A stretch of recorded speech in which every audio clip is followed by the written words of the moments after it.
What's going on, guys? Welcome to another episode of Smash JT. Nintendo is delisting popular Nintendo Switch game Fitness Boxing from the eShop with no details, no reason, no explanation. Man, this sure is fun, this all-digital future of ours. Smash JT.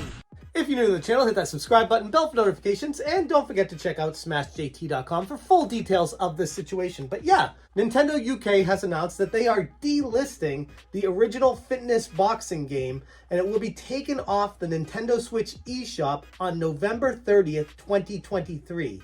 The decision is set to take effect across several regions, although for some reason Nintendo of America has yet to chime in on if this is happening over here, or if it's just a UK thing, or why this is being removed in general at any point, for any reason anyways. This means that people looking to purchase this game after November 30th, 2023 on the eShop will not be able to find it.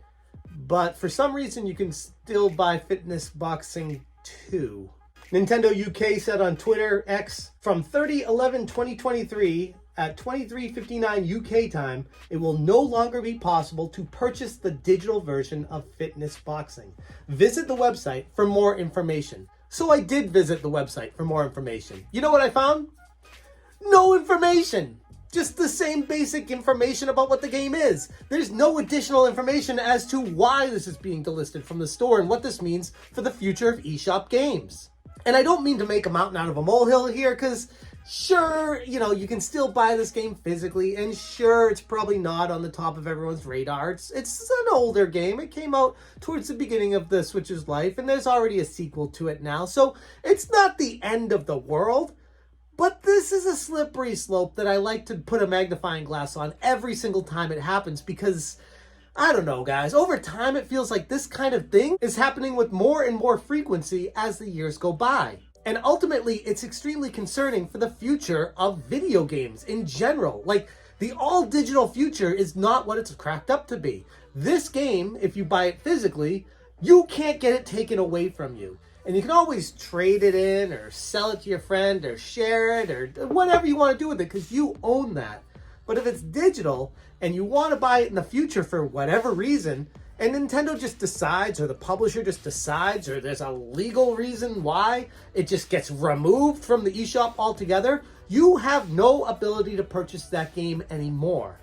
Just checking right now on eBay, the original Fitness Boxing looks like it's going for around $20 to $25 to $30, but I do foresee this one going up in price rather quickly after November 30th. And again, currently, this is just UK and some of the surrounding countries there. It's not officially happening in the US eShop. And it's a really strange situation as to why it's being removed with no reason.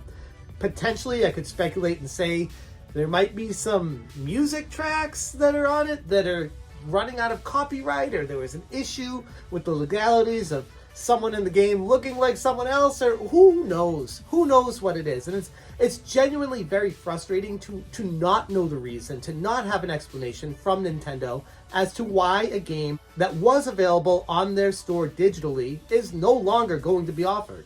And why do we have an additional, at this point, 2 months to purchase it?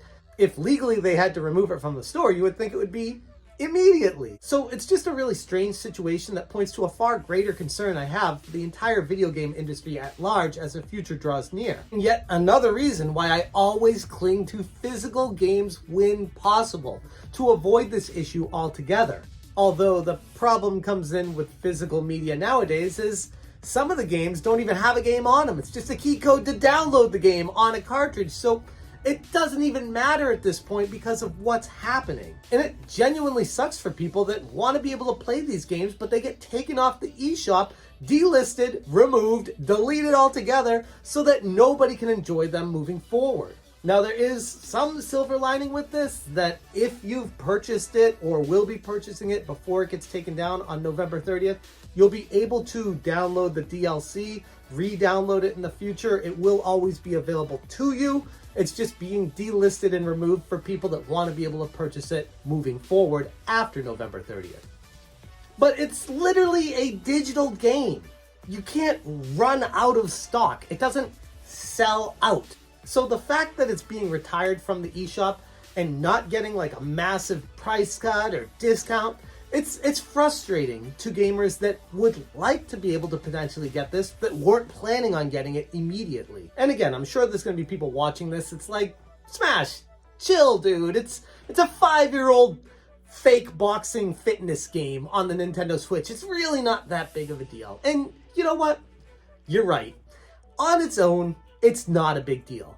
But this, like I said, is a slippery slope towards allowing game companies to do whatever the hell they want with games that get published and released and available on eShops or Xbox Live services or PlayStation. Like, these are the problems that we have with the all-digital future. And if you don't take a stand here, where do you take a stand? When they start removing Call of Duty or Mario games, or do they have to be like massive titles for you to care about it? Because what about all the indie developers out there? What about all the other things that are happening and all the possible issues that could arise? And oh, Nintendo just makes an executive decision to remove this game altogether after the years of hard work that are put onto a game, and they lose all that potential income because of a decision or a copyright issue or a legality thing or theme music, or whatever it ends up being. It's not good. It's a bad direction that we're all going towards. And that's why I'm taking a stand here. That's why I'm frustrated about it. No, at the end of the day, this individual game is not a big deal. But when you put it together with the potential, this happening in the past, I've had games on my Steam account that just up and delete themselves because of copyright issues that I didn't know about with the games. It's not okay. It's not fair to the gamers who are the end user and customer to these companies. That's why I care about it. That's why I'm frustrated about it. That's why I'm taking a stand right now to say, this ain't cool, this is frustrating, and I'm not going to stand for this. Nor should you. And hopefully it doesn't get removed from the American eShop.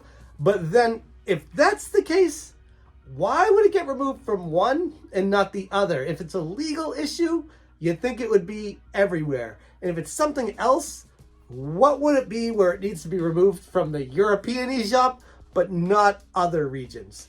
That's really standing out to me as a confusing point with all this. Who knows? Maybe Nintendo of America is planning on releasing this information on Twitter. They'll probably shove it out the news floor on, I don't know, half an hour after the Super Mario Wonder Direct, and no one's even going to notice or care or talk about it because there's much greater news to talk about at that point. And that's when you got to really watch out for it. Anyways, I'm going to leave it there. But yeah, fitness boxing is being delisted from many eShops around the world. And this, my concern, is just the beginning. Thank you so much for watching. And as always, you stay smashing. Smash JT. Smash JT. Smash JT. Smash JT. Smash JT.